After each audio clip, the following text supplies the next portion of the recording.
സൂക്ഷിച്ച് പതുക്കെ ഞാൻ കൂടെ വരാം. സൂക്ഷിച്ചൊക്കെ എടുക്കണ്ടേ ബ്രദറെ, ഇതിനകത്ത് വിലപിടിപ്പുള്ള സാധനങ്ങളൊക്കെ ഉള്ളതാ. എന്തോന്ന് സോറി?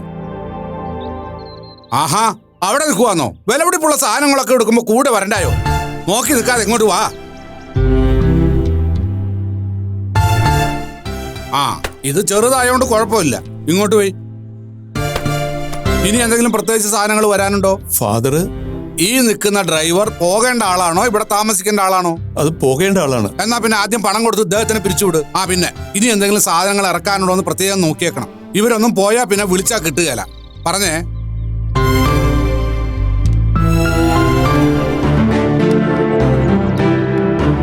എത്രേ?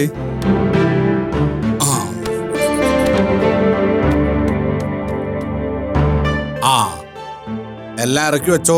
ഓ, വിദേശവാസം അവസാനിപ്പിച്ചു വരുന്ന സകല സാധനങ്ങളും കാണുമായിരിക്കുമല്ലേ? അതെ. ആ, ഞാൻ ആരാ, എന്തിനാ ഇത്ര സ്വാതന്ത്ര്യം എടുക്കുന്ന ഒരു സംശയം ഉള്ളിൽ കിടപ്പുണ്ട് അല്ലേ? ഞാൻ ഫാദർ ഡൊമിനിക് തൈക്കാടനാന്ന് പറഞ്ഞാൽ മനസ്സിലാവോ? സ്നേഹമോള് പറഞ്ഞ അത് തന്നെ സംഭവം. ഡിന്നറിന് എനിക്കൊരു ക്ഷണം ഉണ്ടായിരുന്നു, പക്ഷേ എനിക്കൊന്നൊരു അത്യാവശ്യ യാത്രയുണ്ടായിരുന്നു. അല്ല, സ്നേഹമോൾ എവിടെ? എന്തോ ചെറിയ പർച്ചേസ് ഉണ്ടെന്ന് പറഞ്ഞ് പുറത്തു പോയതാ. താൻ ഭാഗ്യവാനോട്. സ്നേഹ നല്ല കുട്ടിയാ, അല്പം കുസൃതിയാണ്. അച്ഛനോട് എന്തെങ്കിലും അപമര്യാദയായിട്ട്? ആ, എന്നാ ഞാൻ ചൂരലെടുക്കും. ഞാൻ അതിനും മടിയില്ലാത്ത അച്ഛനാ. എന്തായാലും നല്ല തീരുമാനമാണല്ലോ. സന്തോഷമായിടൂ രംഗനാഥ. ദേ, അരുണിനെല്ലാം ഞാനാ. കുറച്ചുനാൾ മുമ്പ് വരെ അവൻ എല്ലാ സങ്കടങ്ങളും ഇറക്കി വെച്ചിരുന്നത് എൻ്റെ ഈ ചുമലില്ല. ഇപ്പൊ ഒരവകാശം കൂടി ഉണ്ടെന്ന് പറയാം, ഡോക്ടർ മൈഥിലി. ഓ, അറിയാം. മൈഥിലി മേഡം എന്നോട് പറഞ്ഞിട്ടുണ്ട്. ഈ തിരുവസ്ത്രത്തെ സാക്ഷിയാക്കി തന്നോട് എനിക്ക് അവനെക്കുറിച്ച് 100% ഉറപ്പ് പറയാൻ കഴിയും. എൻ്റെ കുട്ടി ഒരിക്കലും തൻ്റെ മോളെ വേദനിപ്പിക്കില്ല. എടോ, അവൻ അവളെ പൊന്നുപോലെ നോക്കിക്കോളും. എനിക്കത് മതി ഫാദർ. അവളുടെ ഇഷ്ടങ്ങളിൽ അവൾ സന്തോഷത്തോടെ ജീവിക്കുന്ന കാണാനാണ് അച്ഛനെന്ന നിലയിൽ എനിക്കിഷ്ടം. കർത്താവ് എപ്പോഴും തൻ്റെ കൂടെ ഉണ്ടായിരിക്കട്ടെ.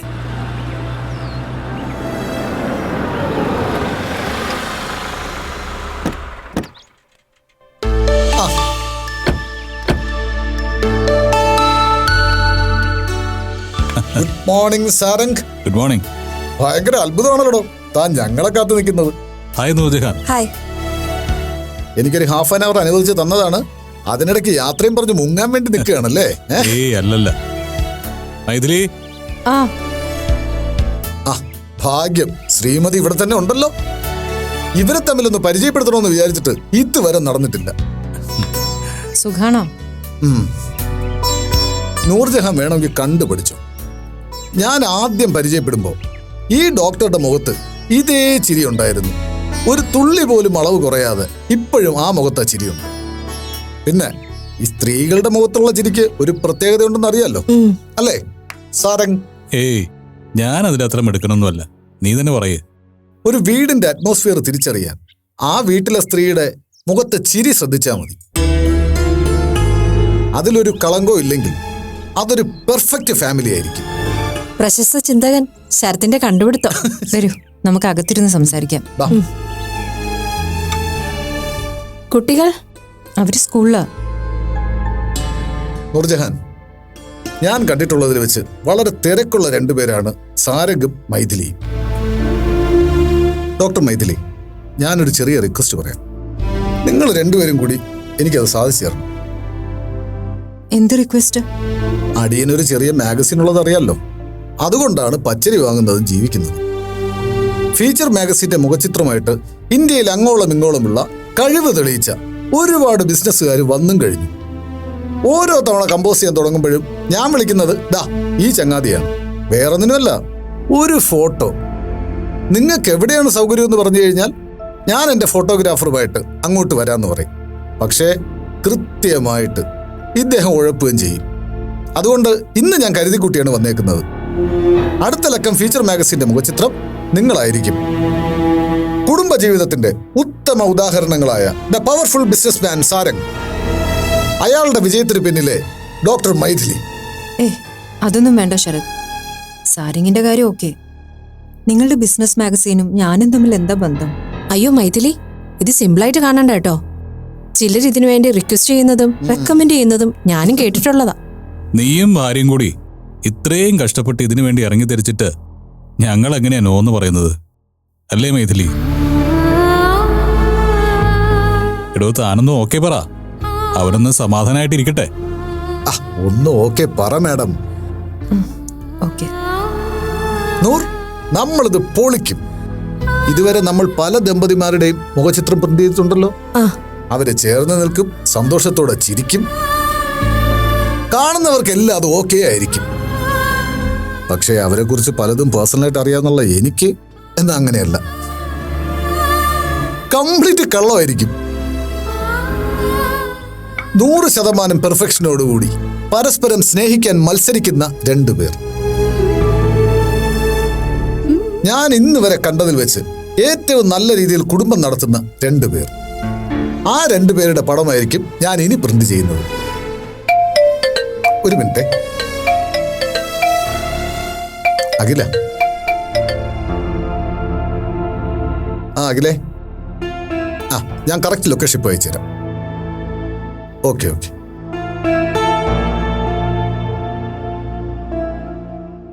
അഖില, എന്റെ ഫോട്ടോഗ്രാഫർ ഉടനെ അവനിങ്ങെത്തും. നിങ്ങൾ രണ്ടുപേരും ഒന്ന് റെഡി ആയിക്കോ.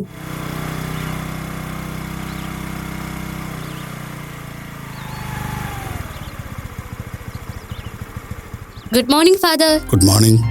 ഫാദർ എപ്പോ വന്നു? ക്ഷണിച്ചിട്ട് വരാത്തൊരു കടമില്ലേ, അതങ്ങ് വീട്ടാമെന്ന് കരുതി. ഫാദറിന് ഇതിന്റെ കുറെ കുഴപ്പങ്ങൾ പറയാനുണ്ടായിരുന്നു. എന്ത് കുഴപ്പം?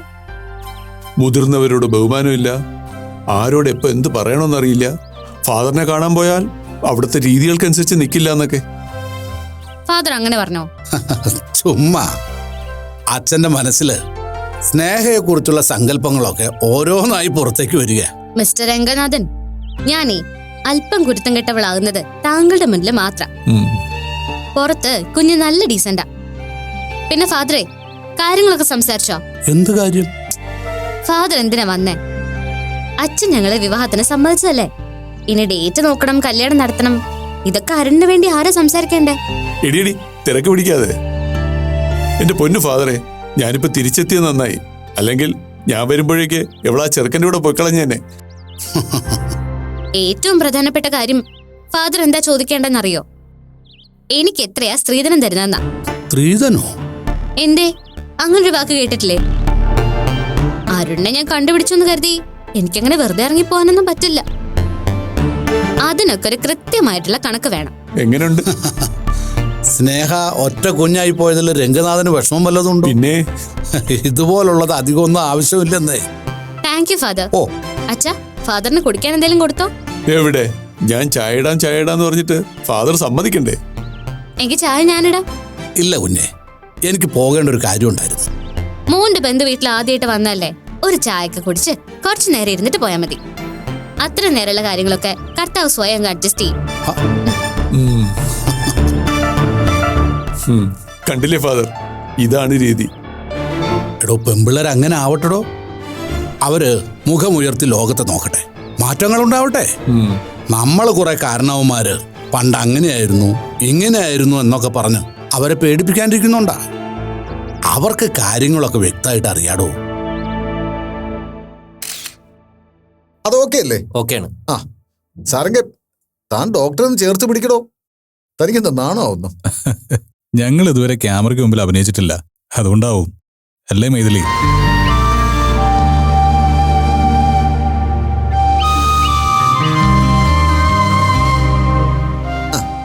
ഒന്ന് അങ്ങോട്ട് നോക്കി. ഓക്കെ, ഇനി നമുക്ക് കുറച്ചുകൂടി ഇന്റിമസി ആയിട്ടുള്ള ഫോട്ടോസും കൂടി എടുക്കാം. മറ്റൊന്നുമല്ല, നിങ്ങൾ നിങ്ങളുടെ ജീവിതത്തിൽ സാധാരണ ചെയ്യുന്ന കാര്യങ്ങൾ തന്നെ. താൻ ഞങ്ങളെ കുഴപ്പിക്കോടോ. സാരംഗ്, മൈഥിലിയുടെ മുഖം ദാ ഇങ്ങനെ കൈക്കുമ്പിൾ കോരി എടുക്കുന്നത് പോലെ ഇതെന്താടോ? തന്നെ കാണിച്ച് ബോധ്യപ്പെടുത്തിയതിനു ശേഷം മാത്രമേ ഞാനിത് പ്രിന്റ് ചെയ്യുള്ളൂ. ഓക്കെ.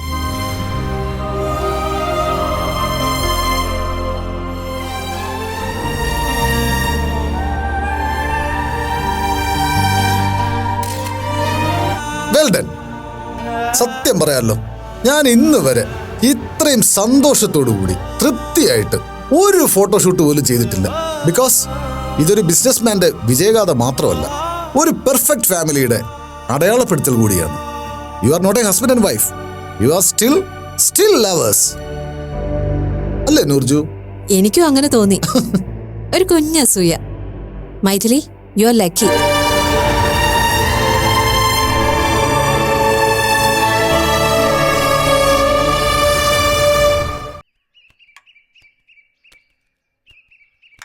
അരുണിന്റെ ഭാഗത്തുനിന്ന് ഇനിയിപ്പോ പ്രത്യേകിച്ച് തയ്യാറെടുപ്പുകളൊന്നും ആവശ്യമില്ല.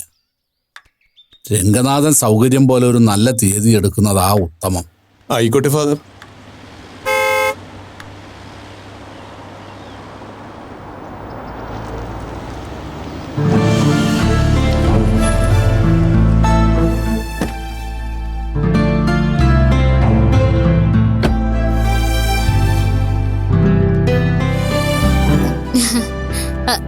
അയ്യോ അരുൺ, ഫാദർ ഇവിടെ ഉണ്ടാവുന്ന എങ്ങനെ ഊഹിച്ചു?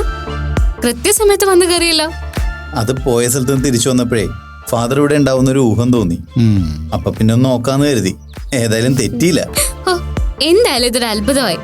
ഫാദറിന്റെ മോന്റെ മനസ്സിന്റെ അടുപ്പം ചുമ്മാതല്ല കേട്ടോ. Good morning uncle. Very good morning. ഈ കയ്യിൽ കൊണ്ട് നടക്കുന്ന 5 6 ഇഞ്ച് വലുപ്പമുള്ള ഫോൺ കൊണ്ട് എന്ത് അഭ്യാസം വേണമെങ്കിലും കാണിക്കാം അല്ലയോടാ? എന്താ ഫാദർ ഉദ്ദേശിച്ചത്? എടാ അത് തന്നെ, നീ ഉദ്ദേശിച്ചത് തന്നെ ഞാൻ ഉദ്ദേശിച്ചത്.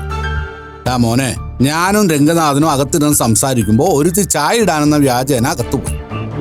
ആ സമയത്ത് സ്വാഭാവികമായും നിനക്കൊരു മെസ്സേജ് അയച്ചു കാണുമല്ലോ ഫാദർ ഇവിടെ ഉണ്ടെന്ന്. ഓ, എന്നാൽ ഞാനിതാ വരുന്നു, നീ ഒരു മറുപടി അയച്ചു കാണുമല്ലോ. എടാ അതിന്റെ പരിണിത ഫലമല്ലേടാ നിന്റെ ഈ സർപ്രൈസ് എൻട്രി. മക്കളെ, ഞങ്ങൾ തലനരച്ചവരൊക്കെ മണ്ടന്മാരാന്നൊരു ധാരണ നിങ്ങളുടെ ഇടയിലുണ്ട്. അത് വേണ്ട കേട്ടോ. രംഗനാഥ, കളി നമ്മളോടാ. ആ സ്നേഹ, ഈ അച്ഛൻ്റെ കയ്യിൽ ബൈബിള് കഴിഞ്ഞാലേ ഞാൻ ഏറ്റവും കൂടുതൽ കണ്ടിരിക്കുന്നത് കുറ്റാന്വേഷണ കഥകളാണ്. അതുകൊണ്ട് തെളിവെടുപ്പൊക്കെ നല്ല കീറുകൃത്യമായിരിക്കും. എന്തായാലും നമ്മൾ സംസാരിക്കല്ലേ, അരുണും കൂടി വരട്ടെ എന്ന് കരുതി. അരുണേ, അച്ഛനും ഞാനും കൂടെ കാര്യങ്ങൾ ഏകദേശം തീരുമാനിച്ചിട്ടുണ്ട്. എന്ന് പറഞ്ഞാൽ വിവാഹം. എപ്പോ? ഇവര് രണ്ടിന്റെ കൈകൾ നിങ്ങൾ ഇപ്പൊ തന്നെ കൂട്ടിമുട്ടിക്കുന്നോ അതോ കുറച്ച് വെയിറ്റ് ചെയ്യണോ? ഒന്നല്ലേ ഉള്ളൂ, അതങ്ങ് ആഘോഷമായിട്ട് നടത്തിയേക്കാം. അല്ലേടി? ഞാനെന്ത് പറയാനാ, എല്ലാം അച്ഛൻ തീരുമാനിക്കുന്ന പോലെ. ഓ, അയ്യോ, എന്തൊരു വിനയം, എന്തൊരു ഭവ്യത. മക്കളെ, നിങ്ങൾക്ക് വേണ്ടി ദൈവം സന്തോഷത്തിന്റെ സ്വർഗകവാടം തുറന്നു തരട്ടെ. അല്ലെങ്കിൽ നിങ്ങളത് തല്ലിപ്പൊളിച്ച് അകത്ത് കയറും. അത് ദൈവത്തിന് പോലും നാണക്കേടാ.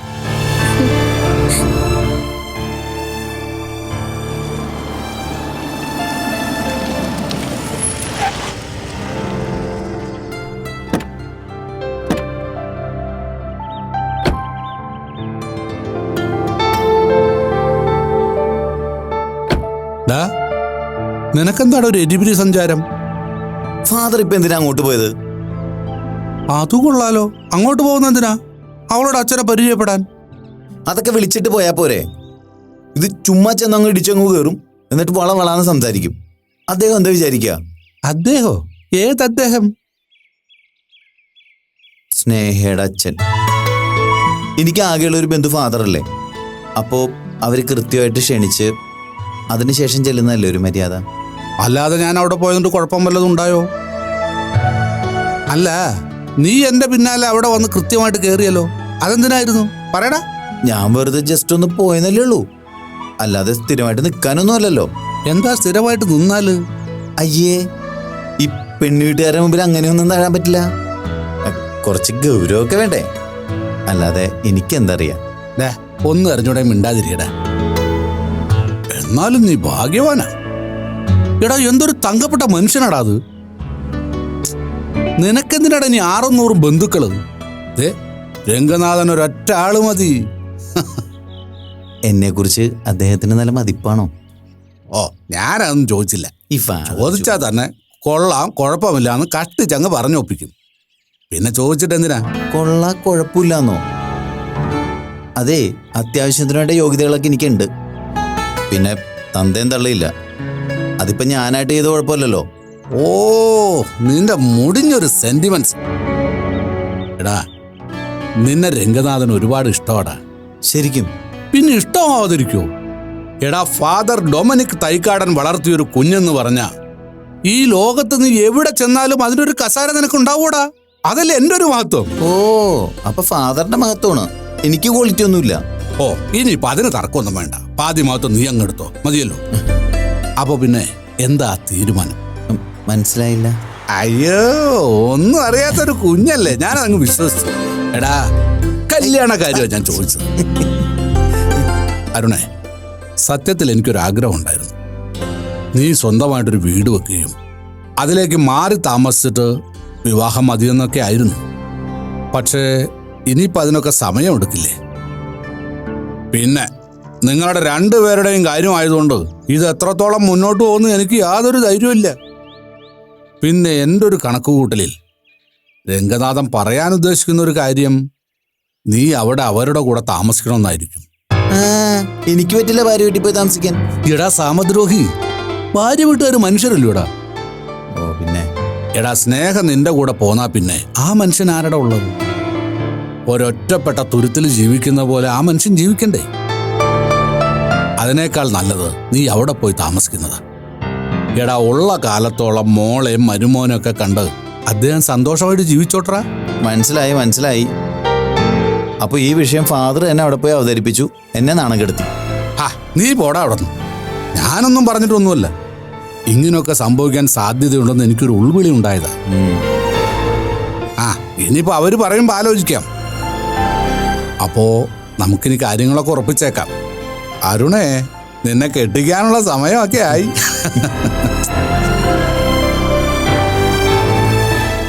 അയ്യടാ, അവന്റെ ഒരു ചിരി കണ്ടില്ലേ? ലോകത്ത് ആർക്കും കിട്ടിയിട്ടുണ്ടാവില്ല ഇങ്ങനൊരു സൗഭാഗ്യം. എങ്ങനെ? അല്ല, ഈ ഫാദറിന്റെ കൂടെ ഇങ്ങനെ നടക്കാനും സംസാരിക്കാനും എനിക്ക് പിന്നെ കൂടി ചാവാൻ നടക്കുമല്ലേ എന്ന് കരുതി അച്ഛനെ മക്കളെ കൊല്ലല്ലേ. കേട്ടടാ, താൻ തോന്നി.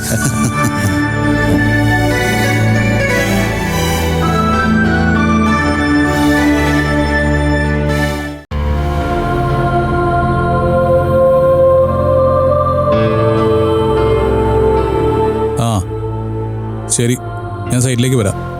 ഓക്കെ. ഫ്രണ്ട്സ് ആരെങ്കിലും ഇനി വരുന്നുണ്ടോ? എനിക്ക് ഹോസ്പിറ്റലിൽ പോകാമോ എന്നറിയാനാ. That's a good question.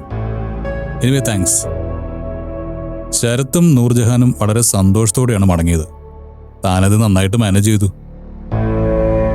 സാരംഗിന്റെ അഭിനയത്തിന് മുന്നിൽ പിടിച്ചു നിൽക്കാൻ എന്നെ കൊണ്ട് പറ്റിയില്ല.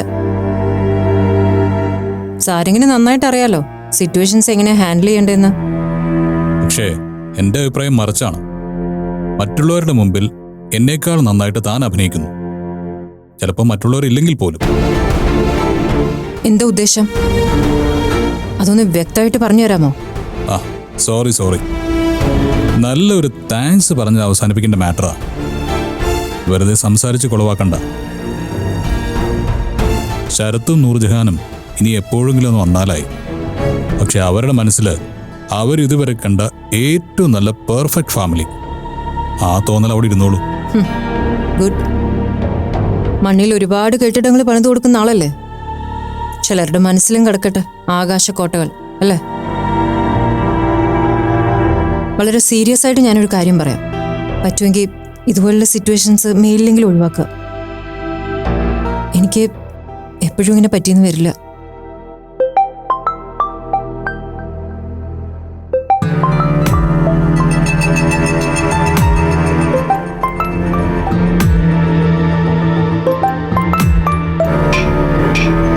ഹലോ സാരംഗ്, തിരക്കിലാണോ? അല്ല, ഞാൻ വീട്ടിലുണ്ട്. എനിക്കൊന്ന് കാണണമായിരുന്നു. ഇന്നോ? പറ്റുമെങ്കിൽ ഇപ്പൊ തന്നെ. എന്താണ് പ്രത്യേകിച്ച്? സാരംഗ്, ഇങ്ങോട്ടൊന്ന് വരുമോ? ഞാൻ പറയാം. ഓക്കെ, ഞാൻ ഇപ്പൊ തന്നെ വരാം.